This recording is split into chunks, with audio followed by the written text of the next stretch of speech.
Hey guys, this is Tech Ed Kirsch, and I'm reacting to this video that my friend sent me. I don't know if I will name him. I call him Grand Wisdom. Okay. And this video says AI generated videos just changed forever from Marques Brownlee. So he changed his name to Marques Brownlee. It used to be MKBHD. Interesting. All right. Well, I'm going to go ahead and react to this video. My friend said he wants to see my reaction, so let's see what happens in this video. Okay? That's a nice thumbnail. I'm curious to see what happens. What has changed about AI generated videos? I haven't been keeping up with that. And also, I work in AI for electrical engineering solutions, and I've been working with AI for the past few years in data analysis, machine learning, developing data analysis and machine learning projects. And so that's what I've been doing with AI. I don't talk about AI, but I really should. So you'll be seeing more of that type of content this year, since I'm kind of knee deep in the thing. All right, let's play this video. Let's see. All right, so this is simultaneously really impressive and really frightening at the same time, and it's hitting me in ways that I didn't really expect. So do you remember Will Smith eating spaghetti? Do you remember when this was what AI-generated videos looked like? Remember when we said, that's true, this AI stuff is cool and all, but clearly there's a long way to go before there's any need for concern. Right. Well, welcome to the future, people, because this is also an AI-generated video. And so is this, completely synthesized out of thin air by computers. This one too. This is not real. Absolutely ridiculous how far we've come in literally 1 year. This does feel like another ChatGPT, DALL-E moment for AI. And maybe I'm overreacting because, I'm a video creator. So an AI that's actually doing my job, maybe that feels a little more threatening. So I'm particularly impressed by it. But also this stuff is really good. So today, Sam Altman and OpenAI announced a new model called Sora. And it can generate full up to 1 minute video clips from just text input. So the same way DALL-E was able to understand our text input and turn it into a photorealistic or stylized image or whatever you want, same thing with Sora, but now since it's videos, it also needs to understand how all these things like reflections and textures and materials and physics all interact with each other over time to make a reasonable looking video. And of course, right away, there's a bunch of examples on their website that are crazy. Now, before I show you these, I just need you to keep this in mind. You're about to watch a bunch of AI generated videos, and you know that you're about to watch a bunch of AI generated content. So your brain, you're already looking for this stuff, and it's not perfect. You will find imperfections, but not everybody who sees AI generated content on the internet knows to be looking for that. Right. So also keep that in mind. This is also the worst that this technology is going to be from here on out. So here's one of the videos. There's no audio to any of these clips, but the prompt for this one is a stylish woman walks down a Tokyo street filled with warm, glowing neon and animated city signage. She wears a black leather and black boots. Hold on. This... Hold on. Jesus. So when I was in Japan, this is exactly how Shibuya crossing, like the Shibuya crossing area looked. Let me see. Does it have the Japanese characters done correctly? They have te, the ga. Yo. Ichina. I mean, I don't know what that. Wow. Like I don't know if that's fudged some of the characters, or if those are actual characters that I just don't recognize, or those letters. Okay, let's keep watching. And then look at her hands. The proportions are correct. She's got this this walk, this gait, this strut, like the hips are in alignment. Okay. Yo. Okay, hold on. Let's see. video is already miles ahead of where we were. It has Well, you can see accurate her. lighting, it has materials, it has skin tones, movements, it even has reflections all over the place. Now, of course, if you That's look at it for true. more than about 10 seconds very closely, there are lots of giveaways. Like this dude in the background kind of looks like he's gliding in a weird way. The frame rates and the reflections in the water are for some reason lower than the rest of the video. The camera movement overall is just a bit inconsistent, and it just, I don't know, it just kind of feels a little bit off. But Yeah. then again, this is where we were 1 year ago. So just keep that in the back of your head for all this. Okay, how about this one? This is another one which has a long prompt about a camera following behind a white vintage SUV with a black roof rack as it speeds up a steep dirt road. This is also, again, really good. It kind of looks a little more video gamey because of how rock solid the drone footage is, but clearly very usable. Here's another one. A litter of golden retriever puppies playing in the snow. Their heads pop in and out of the snow, covered in it. It's so good. It feels like the physics of the fur and the ears and everything with the snow flying around in slow motion is incredible. I've looked through all of the sample videos on OpenAI's website, and clearly these are the hand-picked best ones that they chose to share. Right. Just put in some text and then get a video and don't modify it. But there's really impressive stuff in there. Some of it has humans, some of it doesn't. Some of it is more realistic feeling. This like the reminds me truck of South driving Korea. One, some I mean, of them are it is more video Japanese gamey Sakura, or but- more stylized. A lot of it is slow motion. I just have to say how insanely fast these models are improving Yeah. is genuinely, like, that's the shocking part. Like, I remember not even that many months ago, DALL-E 3, really, really high end, and you could always still find something off about it. Like, especially if you ask it for something like a photorealistic image of a human, something about like the hands or the ears would always just be a little bit off. Never. Okay, and on that point, I noticed too, like with the AI generated images, they would always have this kind of dark overtone, undertone, I don't know what you call it, graphics wise, but like it would always have this kind of punk type, somewhat dystopian, dark metallic vibe of sorts. Like, even for colorful, bright images that were generated by the AI, like in Midjourney, like when I would play with Midjourney and DALL-E and everything, it would have like this kind of paint-like appearance. Anyway, let's continue. I mean, this is this is wild. But the thing is, it makes sense. It makes sense because artificial intelligence is, the more you train these neural networks and these things, just, I mean, I don't want to say just like a human, but kind of similar to, right? Very similar to. Things start off slowly as we're children, as we're kids, and then we learn our native language over years and over years, and we adapt and get, as we get this new information, it adds to, we start trying to piece together things and put things in context, and it's pretty slow for the first 4 years, and then spontaneously, all of a sudden, your kid's talking, right? But all of a sudden, we're talking because we processed enough information. Data is like, whoa, where did this come from, right? And then over time, and you'd be surprised at how much children know. So I'm just thinking about that process, like with the AI. Like it's like it starts like this, the scale, the ramp or whatever, and as far as learning is concerned with time, and then it starts going like this, like this, like this, and all of a sudden you're like, your thing's vertical now, in terms of progress and learning and knowing how to adapt. And anyway, let's continue.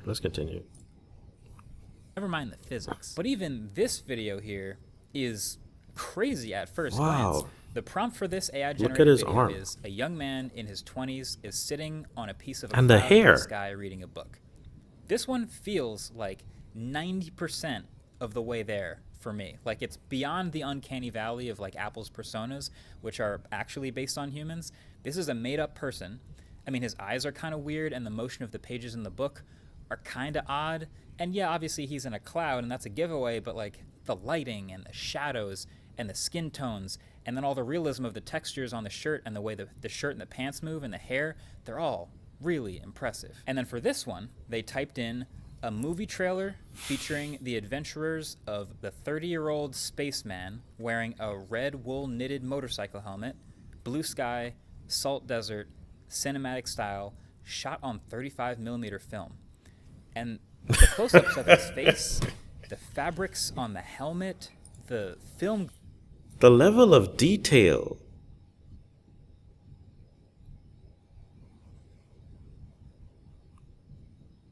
Let's continue. Let's go.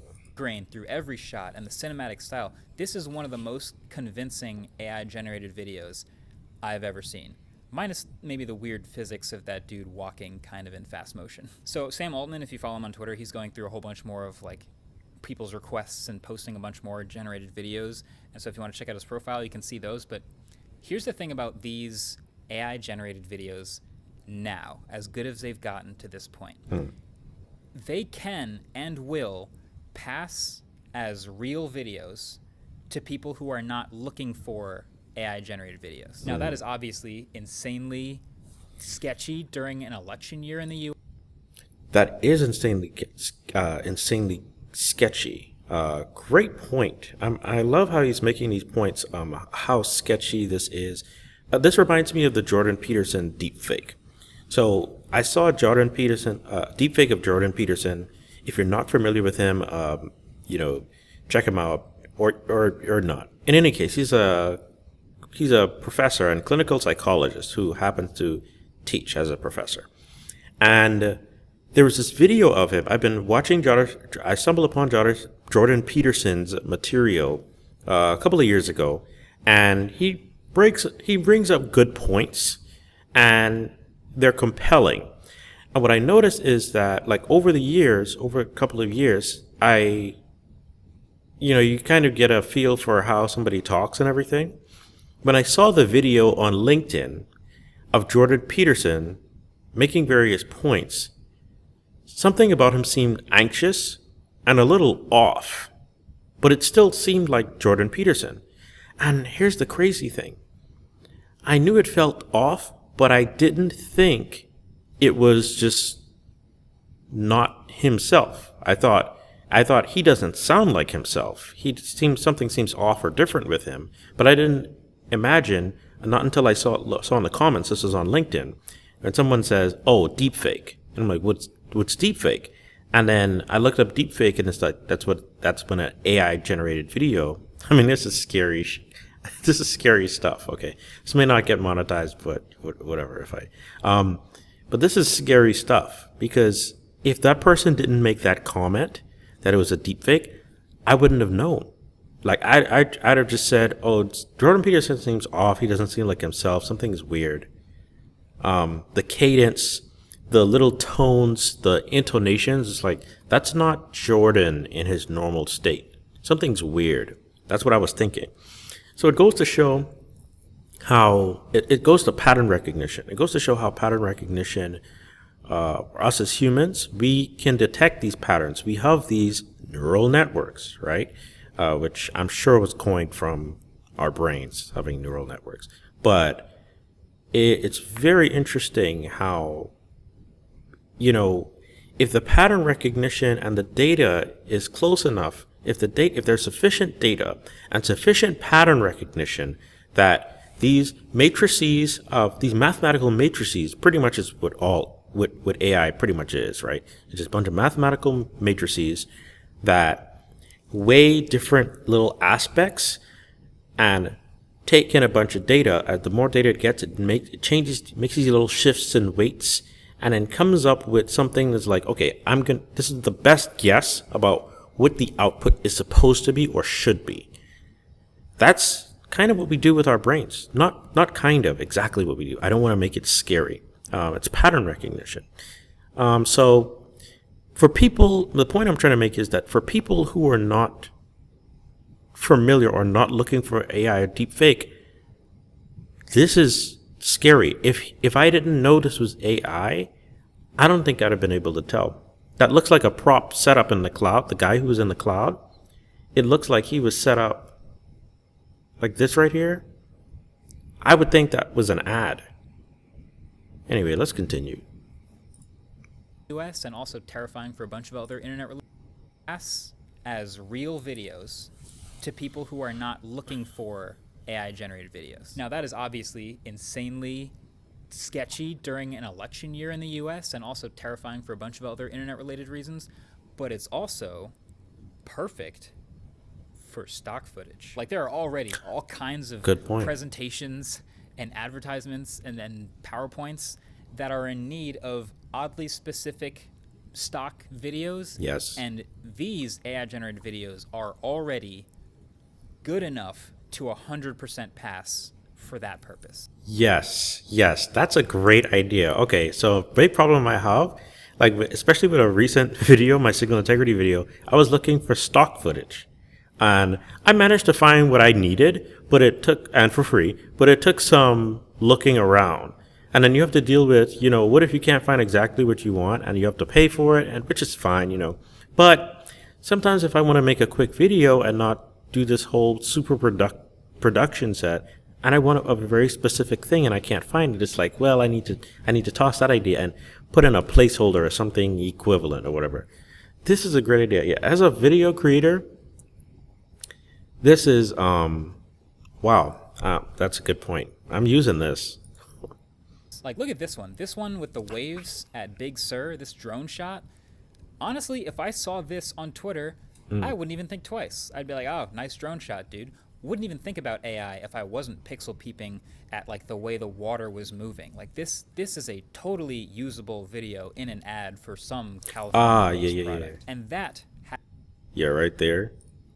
I know I keep stopping it. I'll try to stop stopping it. But right here, around the wave going around this rock, you could tell it's kind of some California-based product. And that has all sorts of implications for the drone pilot that no longer needs to be hired, for all the photographers and videographers whose footage no longer needs to be licensed to show up in that ad that's being made. It's already that good. There's other stuff like this wall of TVs, which would be a totally expensive and difficult thing to shoot with a camera and all these old expensive props. But if you can just generate it this well with reflections and the environment and everything else around it, I mean, why do it any other way? It's also very capable of historical themed footage. So this is supposed to be California during the gold rush. It's AI generated, but it could totally pass for the opening scene in an old Western with the right music over it. How long until an entire ad, every single shot is completely generated with AI? Or what about an entire YouTube video? Or an entire movie? I'm tempted to say like we're a long way away from that because, this still has flaws clearly and there's no sound and there's a long way to go with the prompt engineering to iron these things out. But then again, the spaghetti was like a year ago. Now, actually, like that, exactly. OpenAI, on their website, they show some of the downfalls too of this particular model. And because who would know better than the people who have been using it? This is a very private tool, by the way, right now. It's in super limited access, so it's in the hands of red teamers, which basically means people test. I like the name Sora because that reminds me of Kingdom Hearts. Sora from Kingdom Hearts. It's funny that I was watching Kingdom Hearts videos, like reaction to Sora in like the Super Smash Bros. Reveal, Super Smash Bros. Ultimate, and people were losing their minds in that. So if you play Super Smash Bros. And you miss that reaction, check out the reaction video. They're online or whatever the case may be. And it's just so heartwarming. But I remember Kingdom Hearts 1, man,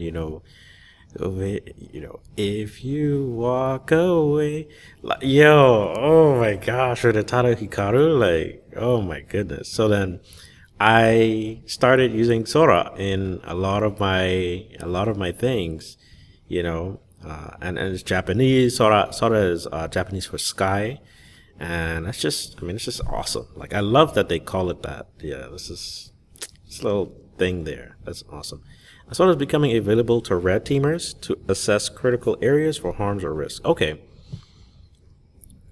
A number of visual artists, designers, and filmmakers to gain feedback. How to advance them on. I think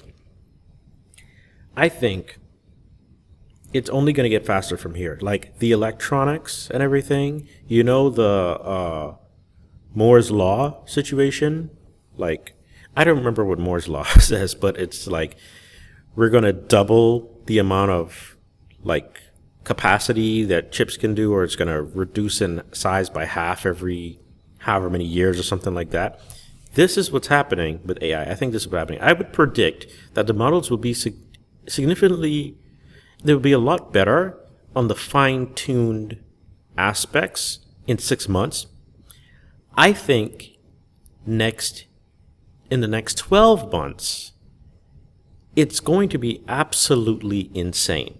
And another reason I'm excited for this is because there are stories that I'm working on that I just haven't had the time to like figure out what's the tool chain to put together, like,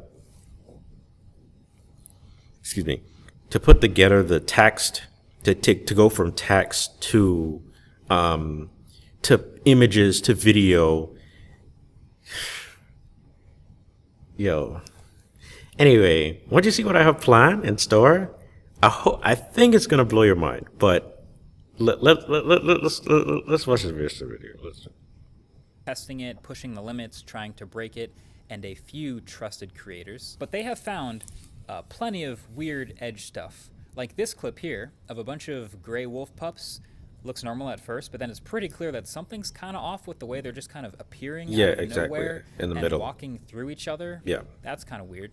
Or this clip of a guy running on a treadmill, which, I mean, I don't really have to say much more about why this one's weird, but this is my favorite one. Again, just try to put yourself in the mind of someone who's not expecting AI. You're just scrolling through Facebook or Twitter or something, right? So you just see this video. So first, I just want you to watch this clip as if it's just a stock video you found of a grandma celebrating her birthday, and just try to think like, I wonder what birthday she's celebrating, right? I don't know. How old do you think she is? 60, 65? Maybe it's the big 7-0. She seems to really like that cake. Now, did you see it? The candle didn't blow out. That? Yeah. I'm gonna play it again, but this time watch the video, knowing that AI generated photos and videos have trouble accurately doing hands. Oh. I'll play it again. And now it feels super obvious. Like every time you watch it, watch a different set of hands. It gets weirder and weirder. You can watch it like 5 times and there's dead giveaway after dead giveaway. Not even mentioning the weird inconsistencies with the direction of the wind on the candles. Right. But even as I'm saying all that, even as it's coming out of my mouth, I can't help. I didn't catch the hands. Dude. Like, no, I missed it. I don't see the hand problem. I missed it. It's too convincing. Like, dude. Okay, let's see. But remember that 12 months ago we were critiquing this. So, what does this all mean? Well, I mean, there's what it means now, and there's what it means for the future. Now, Sora, this thing that they've made, is clearly a really impressive video generation AI tool that is both going to fool people and also be very useful. There's also a watermark in the bottom corner of every video generated by it. So if you see one of those videos and ideally it hasn't been cropped out, then that's at least a pretty clear indicator that it's AI generated. It's a Sora video. But I do think they're gonna have to be very careful with this. They're gonna have a whole bunch of safety stuff to keep in mind. I think they'll probably have to be even more safe than DALL-E. Like, you shouldn't be able to generate people's likenesses. Like, you shouldn't be able to make a politician look like they're doing something on video, especially this year. You probably won't be able to make Will Smith eating spaghetti. But it also definitely means stock video generation is absolutely going to take a dent out of video licensing. And just a quick note, his earlier point about not using people's likenesses. This is why I was in a Clubhouse discussion, right? I was in a discussion on Clubhouse. If you're not familiar with Clubhouse, it's an app that you can use to talk to people in real time over audio. And the concerns were all about like the power of AI and everything. And I understand we're training tons and tons, we're training billions of transistors, okay? We don't know at what point, they're going to generate something that's scary level. In fact, we've already gotten there. It's already approaching that. Because if I didn't know these were AI generated videos, even knowing that they're AI generated videos, I couldn't catch the hands. I keep saying that. Okay. So this raises the issue about the legal situation when it comes to artificial intelligence. The legal situation, we need to have sufficient laws and protections in place like yesterday, like 2-3 years ago. Now, I'm sure there's some progress, but there needs to be a lot more. So, but a lot of it's new, a lot of it's unknown. And so my concern is, how do we manage the inevitable when things do get to, like, deepfakes of Jordan Peterson, deepfakes of politicians, and it's already been happening. How do you manage the laws? What are the laws to manage those effectively and properly? And then cybersecurity. There's so many implications. I have to talk about these different things in future videos. Anyway, let's finish this video.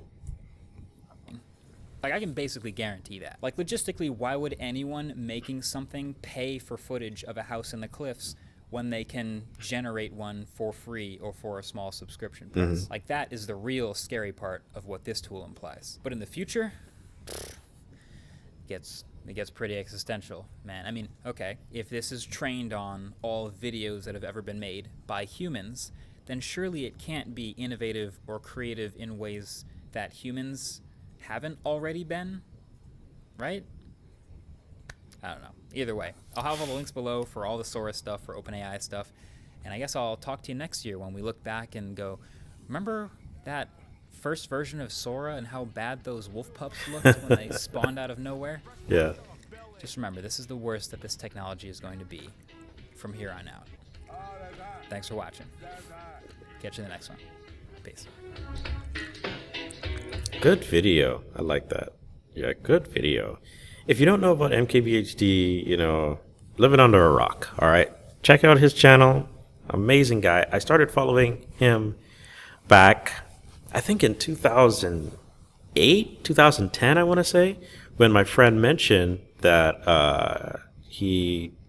that I reminded him of MKBHD at the time, like as far as explaining technology to him in laptops. And so I checked him out and I started following MKBHD since like 2010 at least.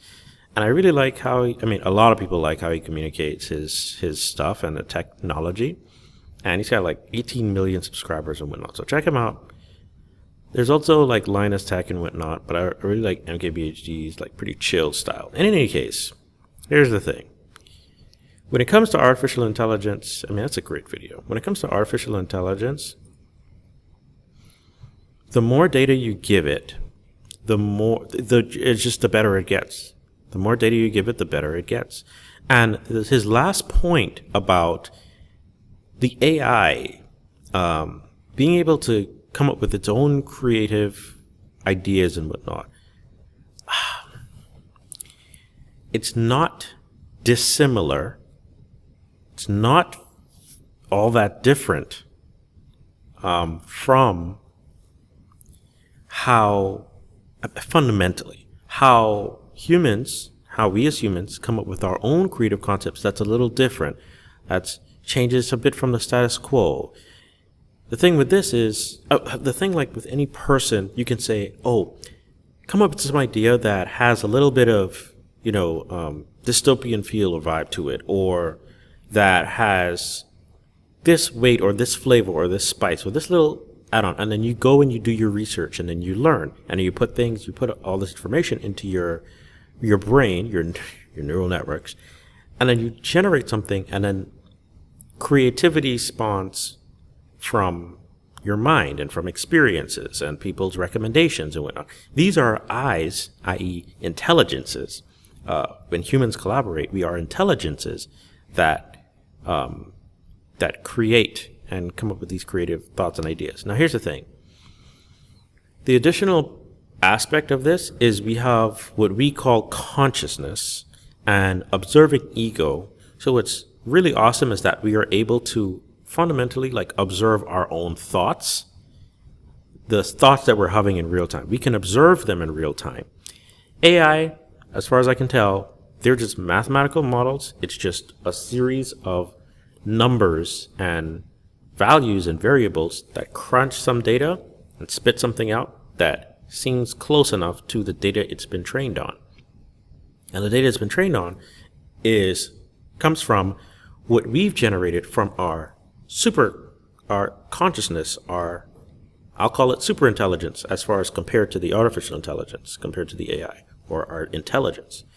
So we thinking like, consider it like a third or fourth dimension, while AI is playing in the two-dimensional field. But it's really freaking good, right? So it's not like AI has consciousness or anything. It's crunching numbers. It has algorithms that are suited to the task that it needs, and we give it objective functions and all that stuff. So it's not aware. It's not self-aware, true understanding. It's just pushing out I can't even say what it thinks is the right answer. It's just pushing out probabilistically, like highly probable things that should match or model the data that's been given. It doesn't even know. It can't know. There's no knowing that it has. Okay? So don't be fooled by ChatGPT seeming like it knows and has consciousness and everything like that. It's, when you actually dig into this stuff, the AI stuff, it's actually a bunch of matrices and numbers. I know I keep repeating that, but a lot of people are scared. However, they should be, because when it comes to what's possible, you see what's possible now. This is the worst they can get, like Marcus has said, and it's only going to be more powerful and scarier from here. Okay, but I just wanted to clarify that, and this is good stuff. I'm definitely going to use some of this for my content, like this tool. Very cool. Okay, if you have questions about artificial intelligence, AI, feel free to hit me up, and we can have discussions about it, or drop your comments in the video. What do you think about this video? What do you think about artificial intelligence? Are you a video creator, or are there ideas that you have in mind that you feel like you can use Sora for once it gets released? I know I have some ideas in mind, okay? And they're going to be pretty wild. Like, getting into video production with this kind of stuff would be crazy, right? Maybe I'll just become a video producer, like, just go like that direction. Anyway, check out the original video. Thanks for watching this video. I will see you in the next one, as I'll talk more about AI. Peace. Okay, so just a quick plug. I have always had a passion for artificial intelligence since 2003, and I know it's been a sleeper kind of thing, but I've been busy doing research, okay? Researching AI for electronics problems and electrical systems problems. And so now that I feel like I know enough, since I've been doing this, I've been working in AI since 2011, data and machine learning, since 2011 and 2016, I feel like I know enough to actually talk about AI. And so, especially since people have a lot of questions about AI and misunderstandings and fears that, some fears are very valid, but others, with some explanation, it's not so scary. Okay, so if you have questions about artificial intelligence, AI, and you want that kind of content to be added to this channel, let me know down in the comments below. If there are AI videos or AI related videos or tools that you want me to comment on, or even to try and give you my feedback on, I'll let you know. I've worked with machine learning models and classification, time series, naive bias, k-means clustering, XGBoost, all these things, scikit-learn, these packages and whatnot, and Python for data analysis, to work on power systems issues in electrical engineering. And that's also what my PhD is on. I'm making AI software for the power grid. Okay, so with all that said, I'm also going to be putting data analysis and AI and Python courses on the website. This website is academy.hasofu.com, where you can learn and become a skilled engineer with the actual confidence you need to hit the industry running. We have some elite training courses like the Apple Hardware Engineer Accelerator if you want to get confident at PCB design and be actually Apple ready for interviews. And we have other courses as well that are PCB design related, like methodical approach to PCB design, and more coming from myself and other experts. And if you want to learn electronics and PCB design, then there's more. And then you have introduction to PCB design for multi-layer stack-ups and signal integrity. Okay, if you haven't seen my EMI video that I posted and PCB stackups. You might want to check that out if you're still interested in PCB design or interested in that. But if you're looking for the AI stuff, let me know in the comments below and we can start talking about AI, okay? I got a lot of information to tell you, all right? But anyway, so if you're interested, AI is a big topic, it's a hot thing, and I think it needs some engineering perspective on what's really going on under the hood with this AI stuff, all right? So thanks for watching, and I'll see you in the next video. Peace.